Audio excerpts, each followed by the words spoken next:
Assalamualaikum warahmatullahi wabarakatuh. Selamat pagi. Kali ini kita akan mencoba membahas atau membedah kasus siklus akuntansi yang mana di kesempatan kali ini masih dalam tahap penjurnalan tahap awal untuk UD Buana. Langsung kita mulai.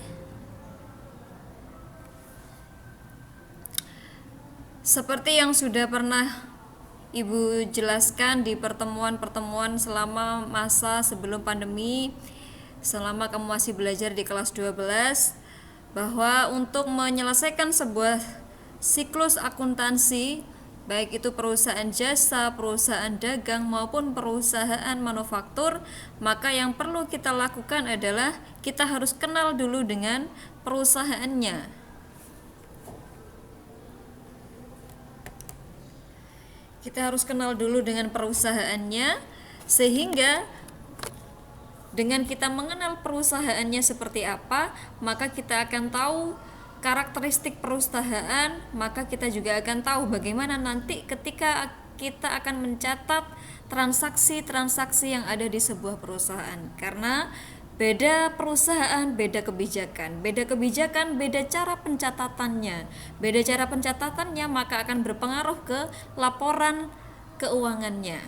Langsung saja, tidak usah terlalu lama, kita akan membedah kasus UD Buana yang sudah kamu kerjakan kemarin.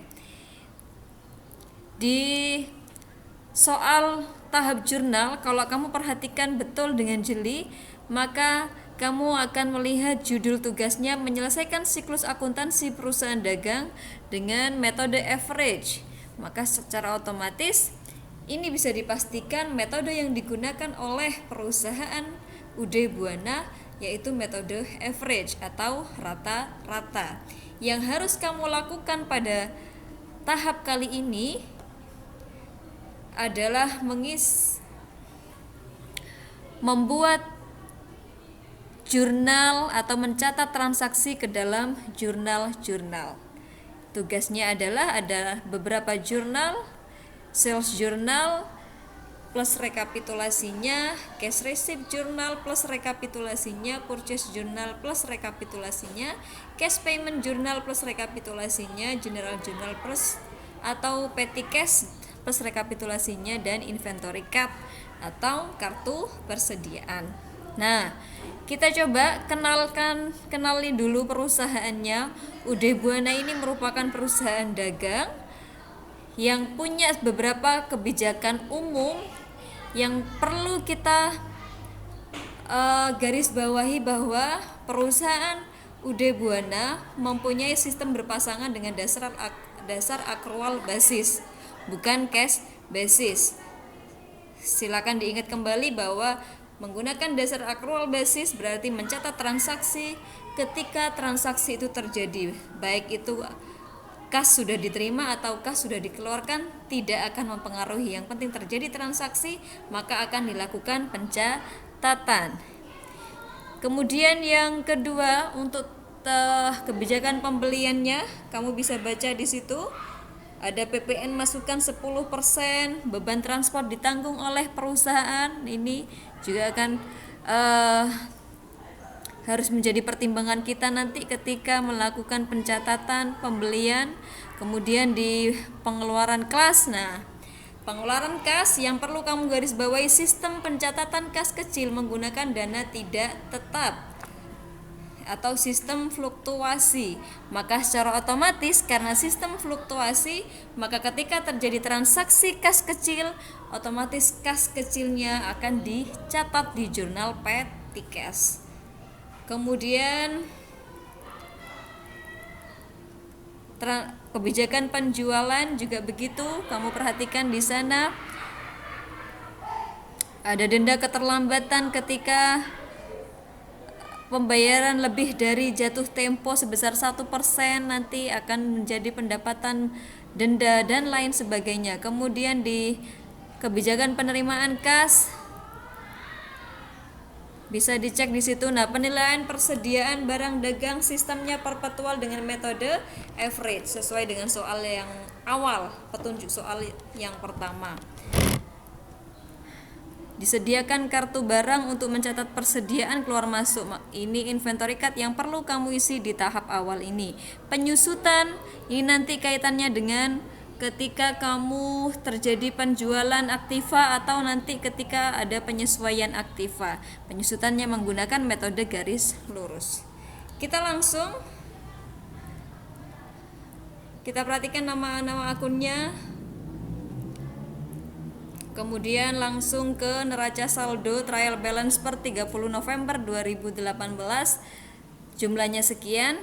Kita perhatikan expense payable atau utang beban. Di sini ada angka 3.900.000. Maka ini menandakan bahwa ketika nanti ada transaksi pembayaran beban untuk bulan November atau bulan sebelumnya, maka tidak dicatat sebagai beban pada bulan itu, maka akan dicatat sebagai utang beban. Karena di sini sudah tercatat sebagai utang beban, angkanya 3.900.000. Kita langsung ke transaksi. Ini daftar saldo piutang, daftar saldo utang, dan daftar persediaannya. Langsung ke transaksi yang pertama. Di sini muncul transaksi dengan judul bukti pengeluaran kas. Maka otomatis ini adalah transaksi yang akan mempengaruhi jurnal pengeluaran kas atau cash payment journal. Di tanggal 1 seperti biasa kamu ngerjakan. Acuannya adalah angka 2.500.000 digunakan untuk apa? Langsung lihat di keterangan. Pembayaran gaji karyawan bulan November. Maka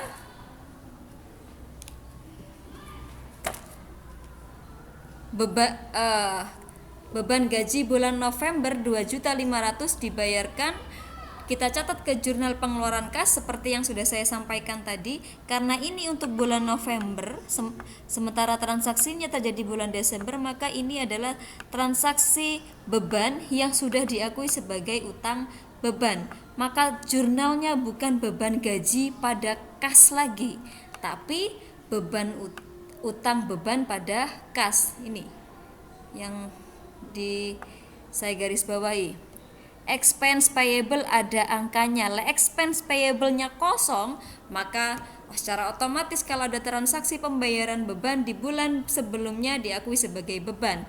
Tapi karena ini ada expense payable terisi angka di sini, maka beban di bulan di sebelumnya kita catat pembayarannya sebagai utang beban atau expense payable pada kas.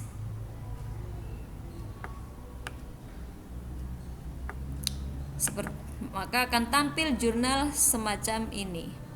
Cash payment journal, pembayaran gaji bulan November, jurnalnya debitnya expense payable 2.500.000, pada cash in bank 2.500.000. Kita lanjut ke dokumen transaksi yang kedua.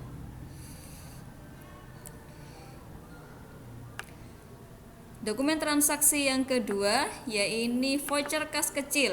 Karena tadi sistemnya adalah sistem fluktuasi atau sistem dana tidak tetap, maka transaksi voucher kas kecil kita catat di jurnal petty cash. Tanggal 2 Desember 2018 kita lihat keterangannya pembuatan brosur perusahaan untuk keperluan iklan. Maka kira-kira akun apa yang cocok untuk pembuatan brosur keperluan iklan? Oh, iklan biasanya ada akun yang cocok yaitu beban iklan. Kita cek ada nggak beban iklan. Oh, ini ada advertising expense. Maka secara otomatis jurnalnya adalah advertising expense pada petty cash. Transaksi kedua.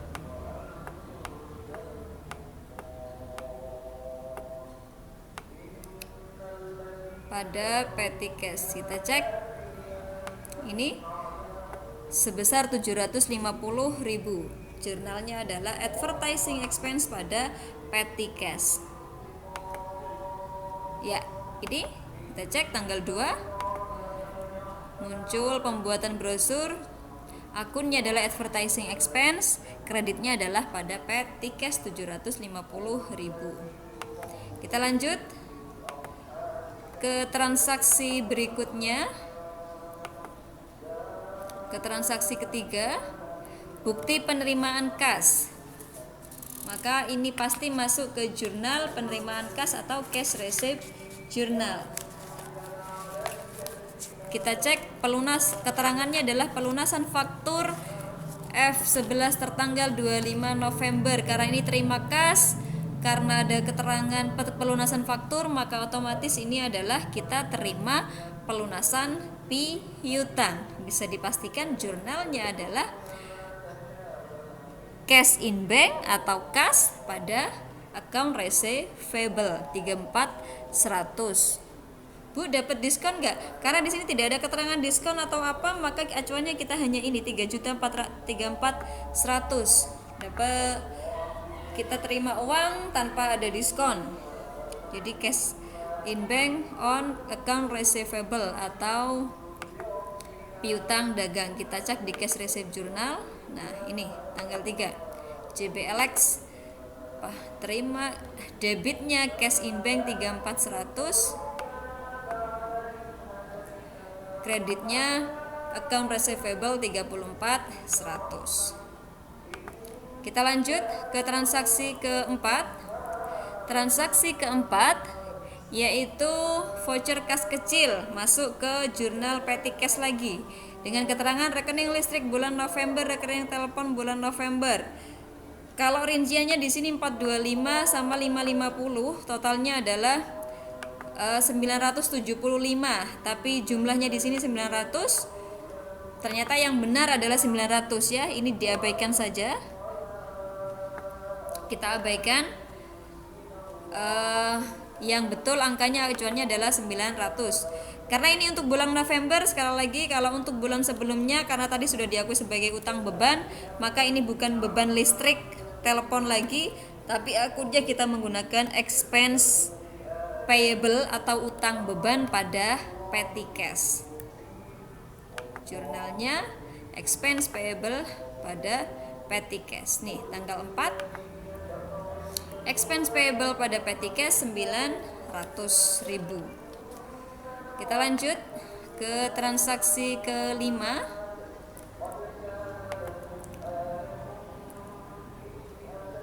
Transaksi kelima adalah ada faktur dari UD Buana, maka secara otomatis ini adalah transaksi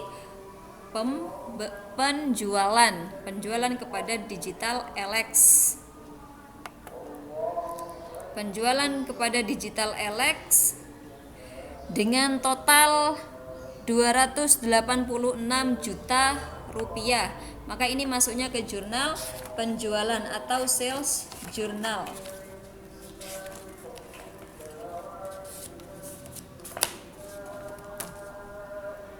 Sekali lagi diingat, karena tadi metodenya adalah metode perpetual average, maka karena ini menggunakan metode perpetual, maka yang harus kita jurnal tidak hanya kita jurnal penjualannya, tapi kita juga harus menjurnal yang namanya HPP pada persediaan. Jadi kita jurnal dulu penjualannya. Penjualannya adalah 286 juta rupiah, maka jurnalnya piutang pada penjualan. Piutangnya sebesar 286 juta, penjualannya total dari harga barang yang ini, penjualannya yang 260 juta. Kenapa bisa jadi 286 juta, Bu? Karena di sini ada PPN outcome atau PPN keluaran. Jadi nanti jurnalnya piutang 286 juta di debit pada penjualan 260 juta di kredit, dan PPN outcome atau PPN keluaran atau fat out 26 juta. Kita cek di sales journal ini.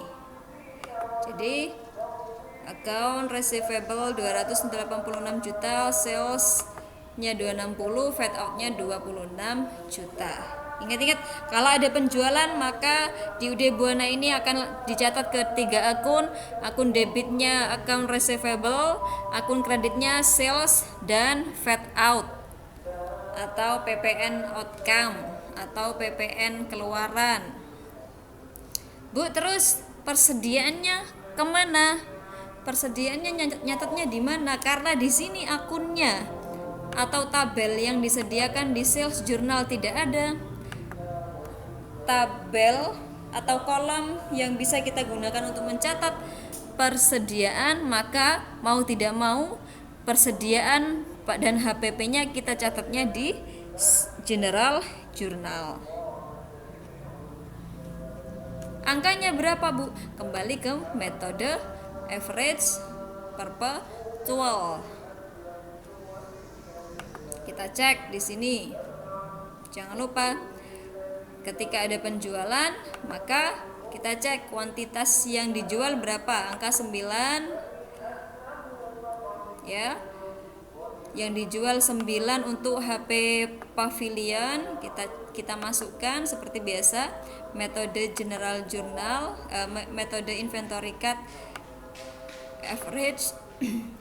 Penjualannya 9 dengan harganya berapa, Bu? Yang harga di faktur atau bukan? Kalau saya ingatkan kembali, kalau untuk kartu persediaan harga acuannya adalah harga acuan metode. Kalau metodenya average, maka yang ngikuti harga average.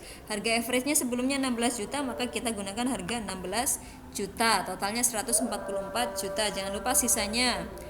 Ingat-ingat lagi cara ngisi ini inventory card. Dapat sisanya 20 dikurangi 9 sisa 11. Dengan harga masih sama 16 juta, totalnya 176.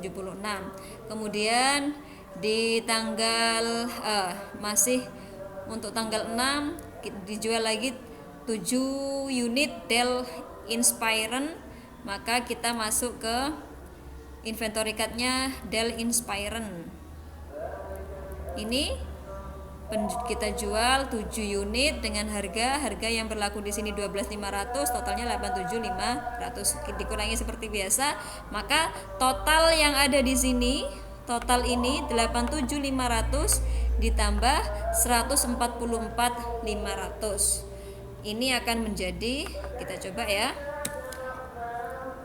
144 juta ditambah 87.500, hasilnya 231.500. Maka jurnal umumnya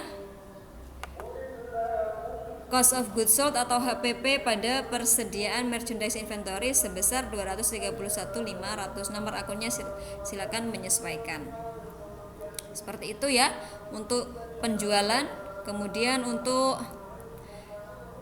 transaksi nomor 6. Transaksi nomor 6 ada bukti pengeluaran kas, maka masuk ke cash payment journal. Keterangannya adalah pelunasan faktur, maka ini adalah kita bayar utang.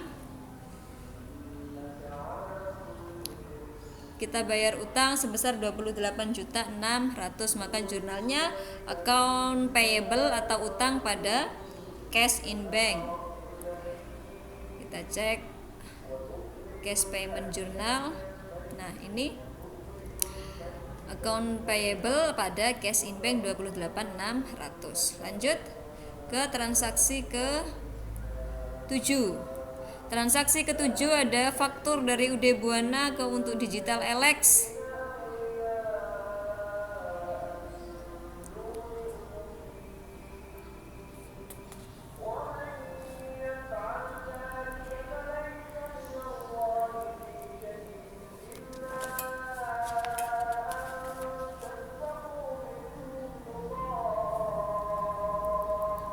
Kita cek Digital Elex ini adalah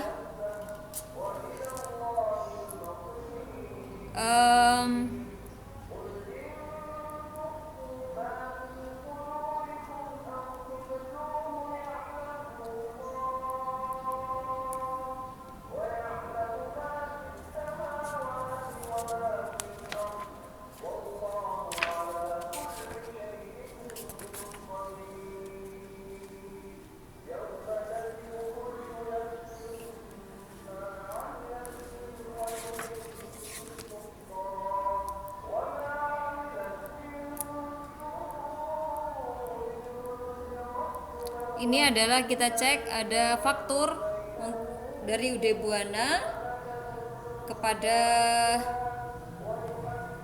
Digital Alex. Kita cek ya perbedaannya nanti. UD Buana kepada Digital Alex, yang ini jual,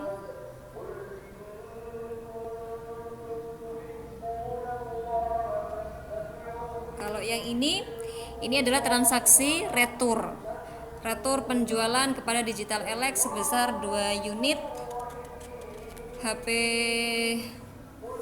Pavilion sama Dell Inspiron dengan total 55 juta. Karena ini adalah retur, maka kita catatnya ke General Journal.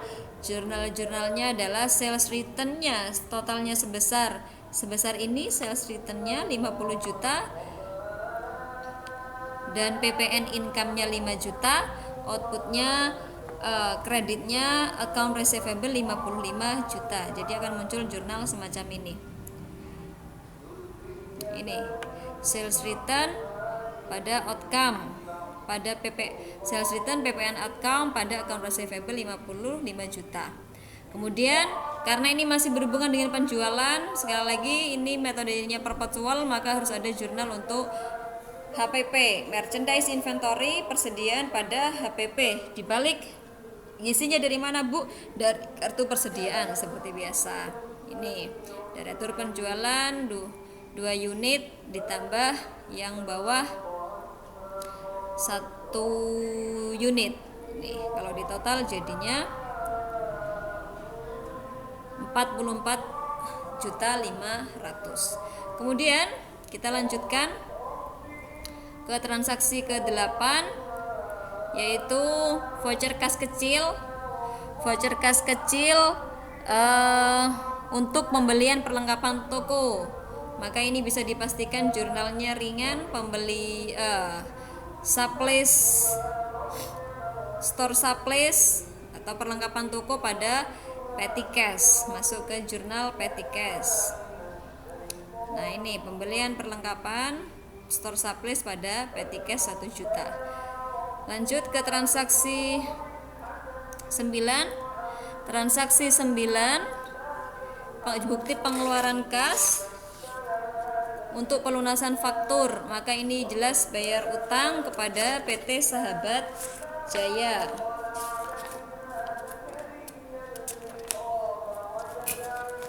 Kita cek 23.100, maka ini account payable atau utang pada cash in bank, cash payment journal. Nih PT Sahabat Jaya, account payable pada cash in bank 23.100. Kita lanjut ke transaksi 10. Ada PT Margonda kepada UD Buana, ini adalah transaksi pembelian. Kalau kita lihat transaksi pembelian, maka secara otomatis masuk ke jurnal pembelian dengan rincian. Karena ini metodenya perpetual, maka jurnalnya bukan pembelian pada utang, tapi persediaan barang dagang pada utang dagang. Persediaan barang dagangnya sejumlah 301. Ada PPN masukan, VAT in atau PPN income 30.100.000, kreditnya account payable atau utang dagang 331.100.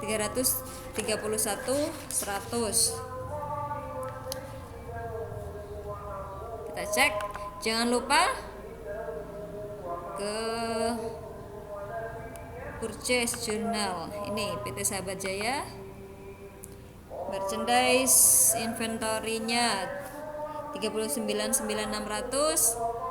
VAT in-nya 39, kreditnya 439.560. Ya.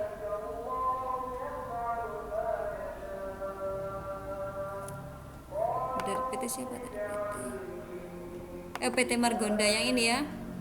301, 30.100, kreditnya account payable 331.100. Kemudian jangan lupa kalau ada transaksi yang menyebabkan persediaan keluar atau masukkan juga ke inventory card. Ini contohnya pembelian PT Margonda 11 unit sesuai rinciannya, yang satu juga pembelian lagi 10 unit, sesuaikan seperti biasa.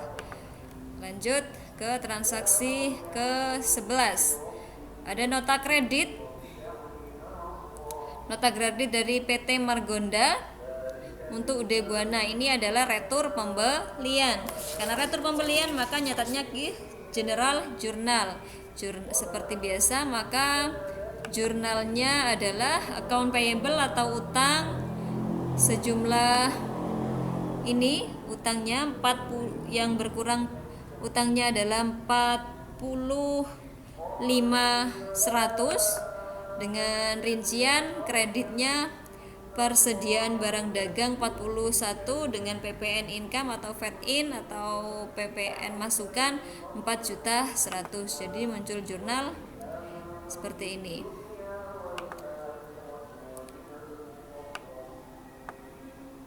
Yang ini. Lanjut ke transaksi berikutnya. Transaksi 12, ada yang namanya bukti penerimaan kas untuk pelunasan faktur, maka ini masuk ke cash receipt journal atau jurnal penerimaan kas karena pembayaran piutang, maka jurnalnya account receivable pada cash in bank.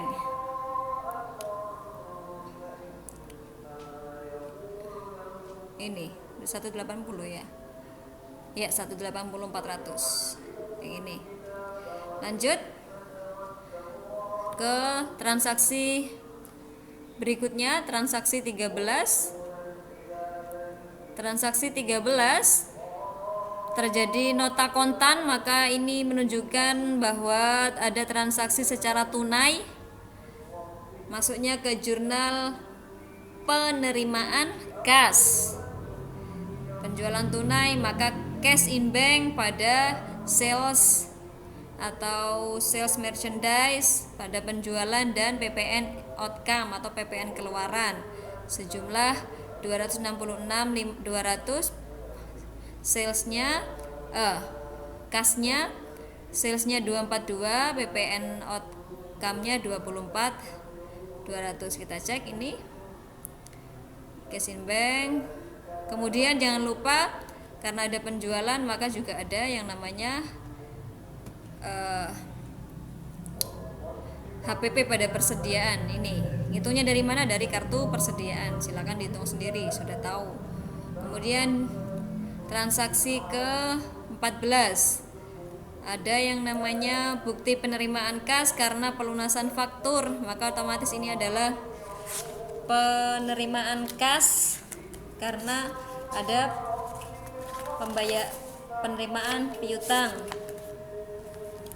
dari Digital Alex 28600 account receivable cash in bank pada account receivable.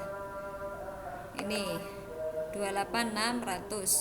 Lanjut ke tanggal 15. Tanggal 15 transaksi 15 ada bukti pengeluaran kas pembayaran PPN untuk bulan November.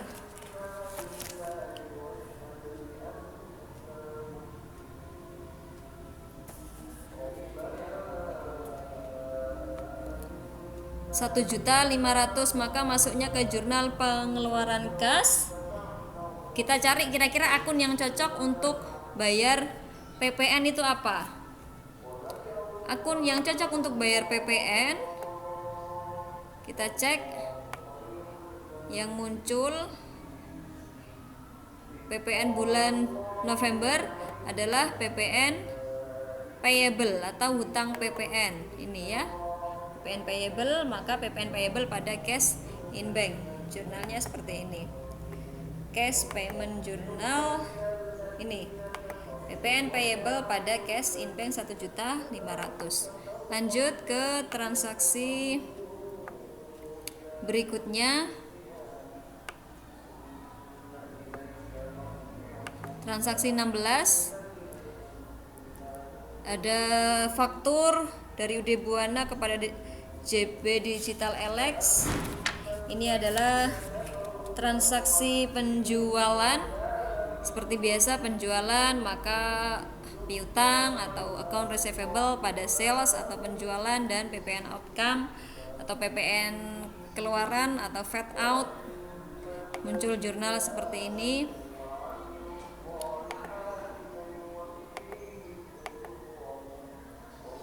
Dan ditambah dengan general journal, ngitungnya dari inventory card, HPP pada persediaan ini. Oh, yang ini ya. Kita lanjut. Transaksi 17, bukti pengeluaran kas. Bukti pengeluaran kas untuk pelunasan faktur dikurangi dengan retur pembelian untuk PT Margonda sejumlah 286 juta. Maka ini masuk ke jurnal pengeluaran kas, account payable pada cash in bank. Kita cek ya, ini 286 account payable pada cash in bank. Lanjut ke transaksi 18.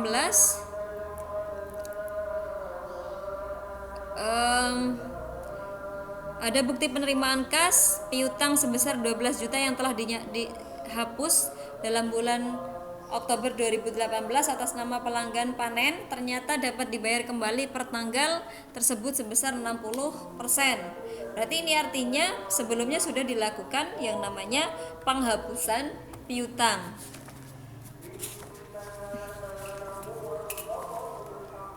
Berarti ini menggunakan metode, kita cek ada akun cadangan nggak di sini.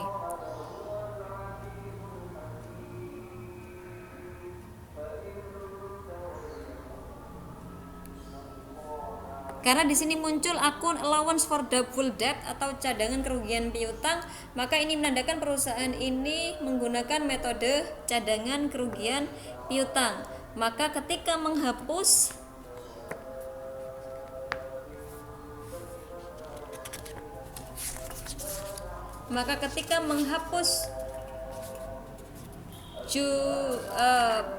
piutang dagang yang mungkin tidak bisa ditagih karena mungkin pelanggannya bangkrut, maka dia menghapusnya adalah piutang dagang pada cadangan kerugian piutang.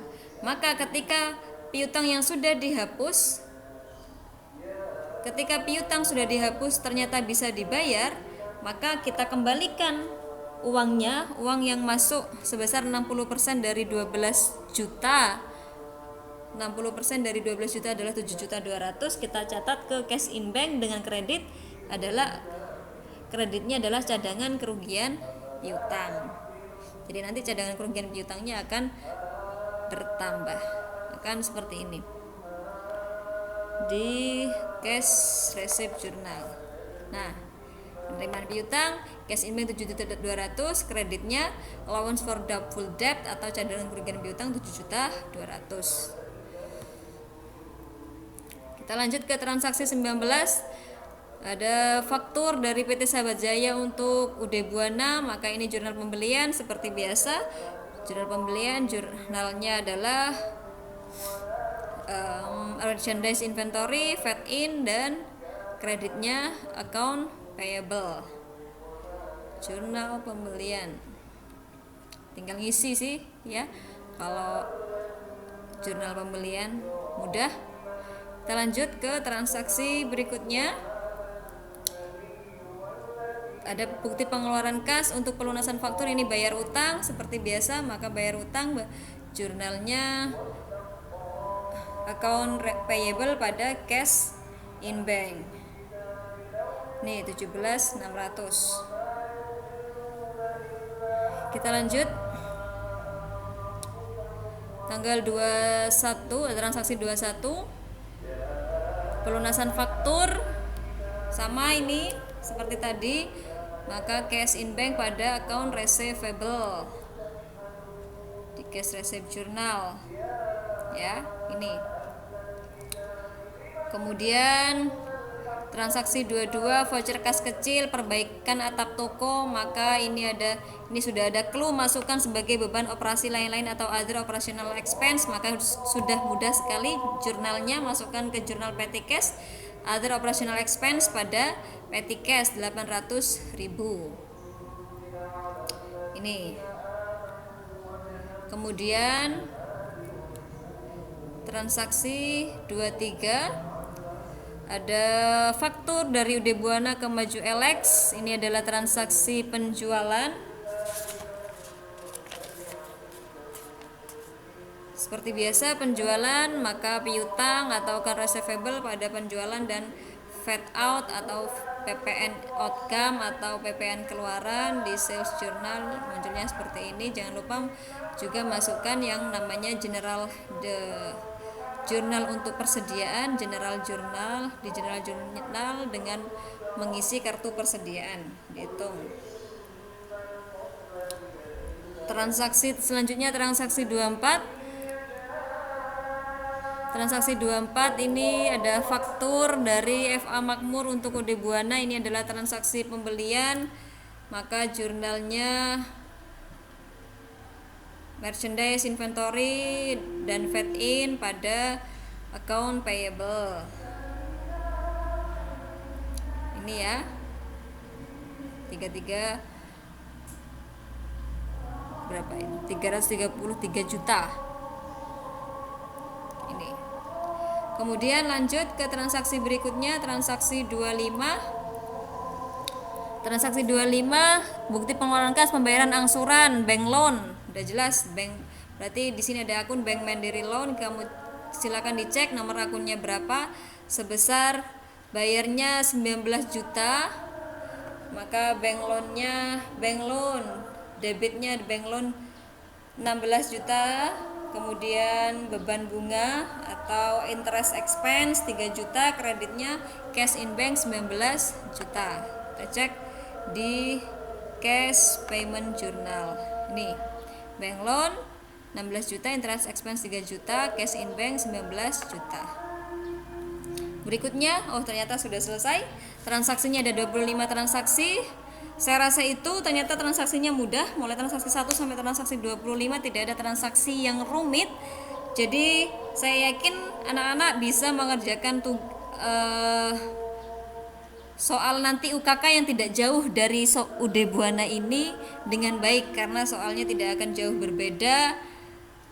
Mungkin ada perubahan sedikit, tapi kalau kamu belajar ini dengan maksimal, saya yakin kamu bisa mengerjakan dengan maksimal dan dapat nilai yang lebih maksimal karena soalnya sangat mudah. Semangat untuk kamu, semangat belajar selalu. Semoga sehat selalu. I love you, dan kita akan lanjut ke tahap selanjutnya.